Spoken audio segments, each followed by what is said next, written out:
ബാ ഇന്ന് നമുക്ക് ഓട്ടട ഉണ്ടാക്കാം. എല്ലാവരും ഓട്ടട വാഴയിലക്കകത്തൊന്നും ഉണ്ടാക്കുന്ന വാഴയില ഇല്ലാത്തതുകൊണ്ട് നമുക്ക് ബട്ടർ പേപ്പർ വെച്ച് അഡ്ജസ്റ്റ് ചെയ്യാം. ഇങ്ങനെ ബട്ടർ പേപ്പറിൽ ഇത് പരത്തി കൊടുക്കണം.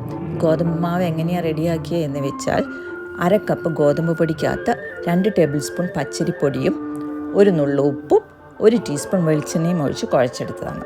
ഞാൻ തേങ്ങയും ശർക്കരയും കുറച്ച് നെയ്യും കൂടി ഇട്ട് വിളയിച്ച് വെച്ചിട്ടുണ്ടായിരുന്നു.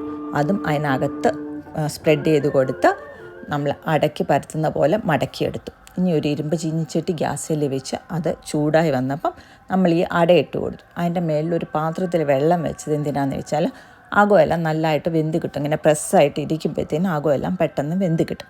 ഇതിൻ്റെ ഇടയ്ക്ക് ഞാനൊരു കടുങ്കാപ്പി ഇട്ടു. അട റെഡി ആകുമ്പോഴത്തേനും നമുക്ക് കാപ്പിയുടെ കൂടെ കഴിക്കാം. അങ്ങനെ 5 മിനിറ്റ് കൊണ്ട് ഒരു സൈഡ് വെന്തു, അടുത്ത സൈഡും 5 മിനിറ്റ് എടുത്തു. അങ്ങനെ റെഡി ആയിട്ടുണ്ട്. ഇനി ബാ നമുക്ക് കഴിച്ച് നോക്കാം.